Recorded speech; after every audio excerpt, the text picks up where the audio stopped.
इस कहानी की शुरुआत होती है चिली से, जहाँ पर हमें चिली के एक रिमोट एरिया को दिखाया जाता है, जहाँ पर एक बहुत बड़ी माइन है। आसपास रहने वाले सभी लोग इस माइन में काम करके अपना गुजर बसर करते हैं। और आज 5 अगस्त सन 2010 को दिखाया जाता है, जहाँ की गांव के कुछ लोग एक बार फिर से हर रोज की तरह माइन के अंदर काम करने के लिए जा रहे हैं। वहीं दूसरी तरफ माइन के इंजीनियर यानी कि सेफ्टी ऑफिसर को दिखाया जाता है, जो माइन के ओनर के पास जाता है और उसे बताता है कि मुझे माइन के अंदर कांच का टुकड़ा मिला है। दरअसल जब ये पहाड़ों को जमीन को खोदते हैं तो वहाँ पर जानबूझकर कांच के टुकड़े लगा देते हैं, ताकि जमीन के अंदर अगर कोई भी पत्थर खिसके तो कांच टूट जाए और उन्हें पता चल जाए। वो कहता है कि हमें माइन का काम बंद कर देना चाहिए, लेकिन माइन का जो ओनर होता है वो कहता है कि हम ऐसा नहीं कर सकते, तुम्हें काम को चालू रखना होगा। वहीं दूसरी तरफ हमें उस ट्रक को दिखाया जाता है जिसमें 33 लोग माइन के अंदर गाड़ी से चले जाते हैं। ये माइन इतनी बड़ी होती है कि इन्हें अपनी जगह में पहुंचने में कई घंटे लग जाते हैं,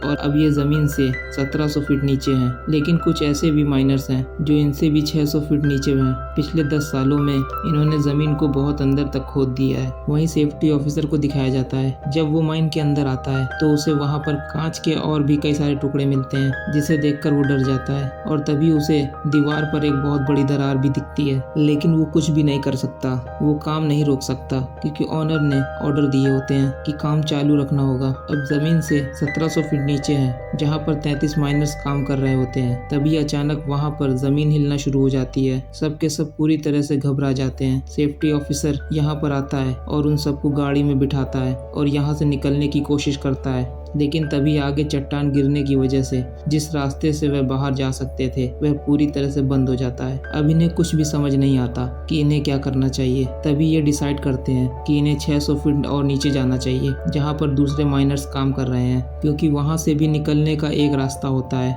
यह अपनी गाड़ी को उस तरफ मोड़ लेते हैं, लेकिन तभी ये देखते हैं कि 2 और माइनर्स हैं जो गाड़ी के पीछे भाग रहे होते हैं। इन्हीं में एक होता है जिसका नाम मारियो है। मारियो उन दोनों के हाथ को पकड़कर ऊपर खींच लेता है। और अब ये जब 600 फीट और नीचे जा रहे होते हैं, तभी इनके सामने एक दूसरी गाड़ी आ जाती है, जो उन माइनर्स की गाड़ी होती है जो उनसे 600 फीट नीचे काम कर रहे थे। दरअसल वहाँ भी चट्टान गिरने की वजह से वहाँ का जो रास्ता था वह पूरी तरह से ब्लॉक हो चुका था, और अब इनके सामने जो सड़क होती है वह भी फटना शुरू हो जाती है। इसीलिए सब के सब अपनी जान बचाकर गाड़ी से उतरकर एक किनारे हो जाते हैं। और इससे पहले कि ये कुछ समझ पाते, इनके सामने एक बहुत बड़ी चट्टान आकर गिरती है, जो रास्तों को पूरी तरह से ब्लॉक कर देती है। यह चट्टान इतनी बड़ी होती है कि इसका धमाका ऊपर तक सुनाई देता है, और ऊपर भी सबको समझ में आ जाता है कि नीचे कोई हादसा हो चुका है, और अब ये सब के सब अंदर फंस चुके हैं। चट्टान गिरने की वजह से कई लोग जख्मी हो चुके होते हैं।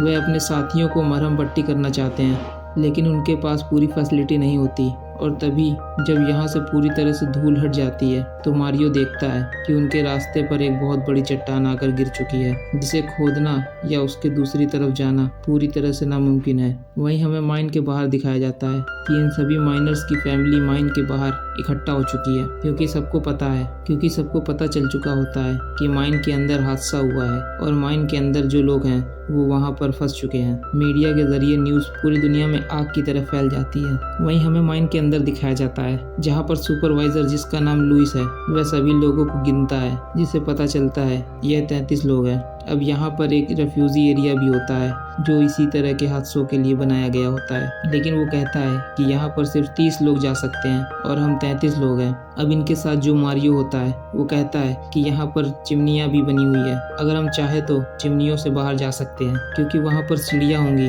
इसलिए सुपरवाइजर लुइस अपने साथ 29 लोग को लेकर रिफ्यूजी एरिया की तरफ निकल पड़ता है, जबकि मारियो अपने साथ 2 लोग को लेकर चिमनी की तरफ निकल पड़ता है। और जल्दी ये तीनों के तीनों चिमनियों तक पहुँच जाते हैं, जहाँ पर मारियो चिमनी की सीढ़ियों से ऊपर जाने की कोशिश करता है। और जब वो सीढ़ी से थोड़ा सा ऊपर जाता है तो वो देखता है कि ऊपर सीढ़ियाँ ही नहीं है। दरअसल अर्थक्वेक के जो झटके आए थे, शायद उस वजह से सीढ़ियाँ पूरी तरह से टूट चुकी हैं, और अब ये तीनों के तीनों यहाँ पर हताश हो जाते हैं। वहीं 30 लोग को दिखाया जाता है जो रिफ्यूजी एरिया तक पहुँच जाते हैं। वहाँ पर वो देखते हैं कि उनके लिए खाने की सप्लाई वहाँ पर बहुत कम होती है, और ना ही इनके पास दवाइयाँ होती है। और अब मारियो भी अपने साथियों के साथ उसी रिफ्यूजी एरिया में में पहुंच जाता है। इन सबको नहीं पता कि इन्हें कोई यहाँ पर बचाने आएगा भी कि नहीं, क्योंकि यह सब के सब जमीन से बहुत नीचे होते हैं। अब जब यह सब अपनी सोचों में डूबे होते हैं कि तभी एक बार फिर से यहाँ पर जमीन हिलना शुरू हो जाती है। सबकी सांसें थम जाती है। इन्हें लगता है कि अब इनकी जिंदगी का अंत हो चुका है। इन्हें अपने आगे अंधेरे के अलावा और कुछ भी नहीं दिखता और ये सब के सब गॉड से प्रेयर करते हैं और तभी अर्थक्वेक अपने आप ही रुक जाता है। वही माइन के बाहर दिखाया जाता है कि जहाँ पर इन 33 लोगों की फैमिलीज वाले आ चुके हैं। वो माइन के लोगों से, ऑफिसर से पूछना चाहते हैं कि अंदर क्या हो रहा है, लेकिन वो अपनी गन निकालकर उन सबको भगाने की कोशिश करते हैं। पर वह लोग वहाँ से नहीं जाना चाहते क्योंकि उनके अपने माइन के नीचे फंसे हुए हैं। इसलिए वह वहाँ पर शोर करना शुरू कर देते हैं और बाहर पूरी रात खड़े रहते हैं। अगली सुबह हमें एक माइन ऑफिसर को दिखाया जाता है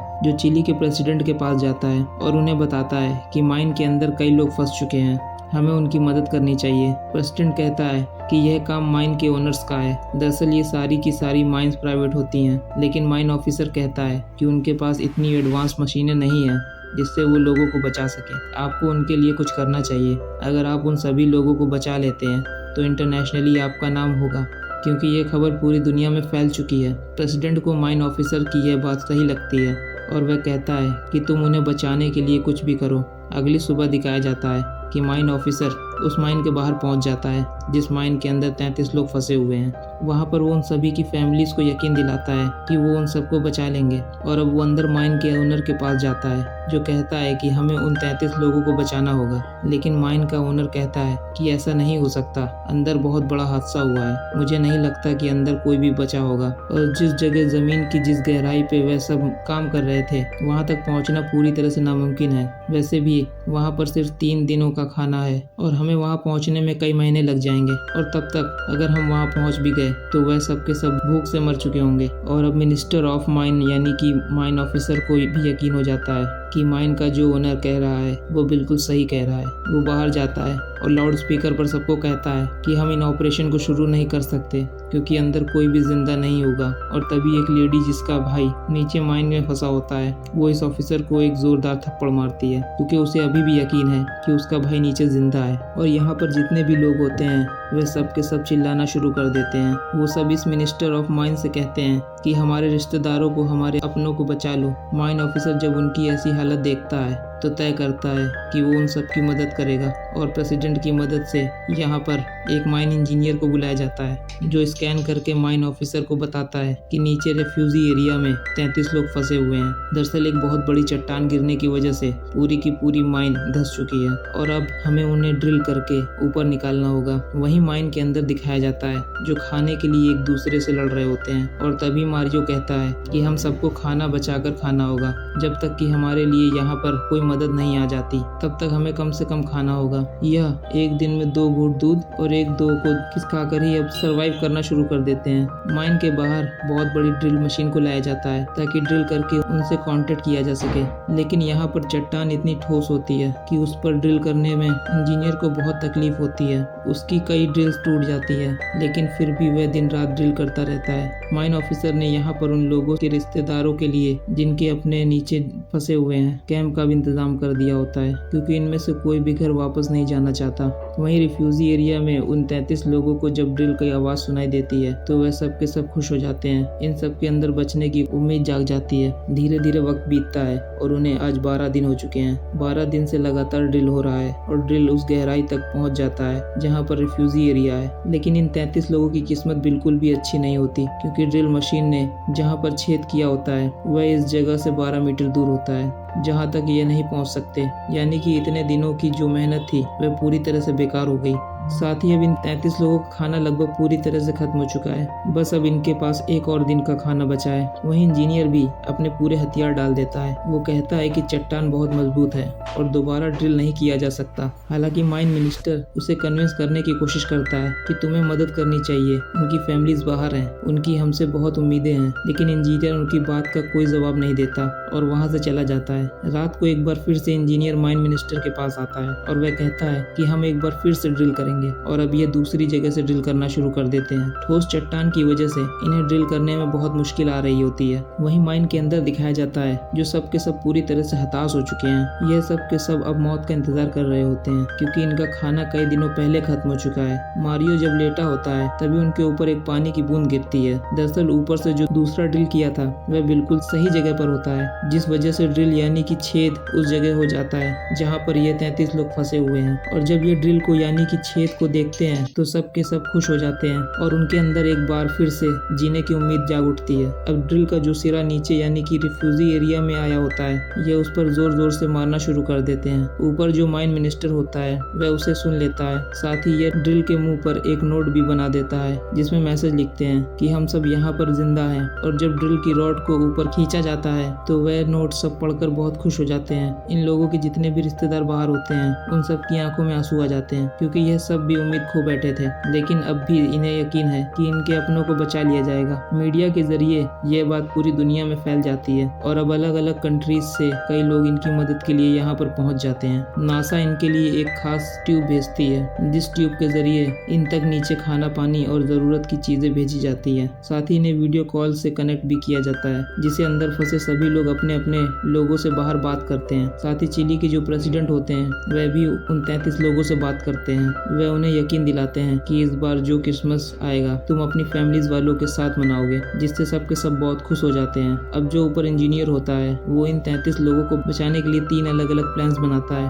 अगर 1 या 2 प्लान खराब हो जाए तो तीसरे प्लान से उन्हें बचाया जा सके। अब इन्हें बचाने के लिए काम शुरू किया जाता है, लेकिन जल्दी इनका प्लान 1 और प्लान 2 पूरी तरह से खत्म हो जाते हैं, यानी कि वह पूरी तरह से फेल हो चुके हुए हैं। और अब इनके पास प्लान 3 बचा हुआ है जिसमें इन्हें काफी मुसीबतों का सामना करना पड़ता है। लेकिन इंजीनियर एक बार फिर से उस प्लान को शुरू करके अपने काम को एक बार फिर से शुरू कर देता है। पर अब बड़ी मुश्किल यह होती है कि जो चट्टान नीचे माइन के ऊपर गिरी थी अब वह धीरे धीरे नीचे खिसक रही है, यानी कि जल्द से जल्द इन सबको ऊपर लाना होगा, नहीं तो ये सब के सब चट्टान के नीचे दब जाएंगे। लगातार ड्रिलिंग करने के बाद ये उस चट्टान तक पहुंच जाते हैं जो माइन के ऊपर गिरी थी। वह बहुत ज्यादा ठोस होती है इसलिए उसके ऊपर ड्रिल नहीं हो रहा होता और इंजीनियर माइन के अंदर फंसे हुए माइनर से बात करता है और तब वो इंजीनियर को कहते हैं कि हमें नीचे एक धमाका करना होगा जिससे चट्टान टूट जाएगी। हालांकि यह बहुत खतरनाक होता है लेकिन इनके पास अब कोई और रास्ता नहीं होता और ये उस चट्टान पर एक धमाका करते हैं, जिसका मतलब ये है कि अब ड्रिल पूरी तरह से आर पार किया जा सकता है।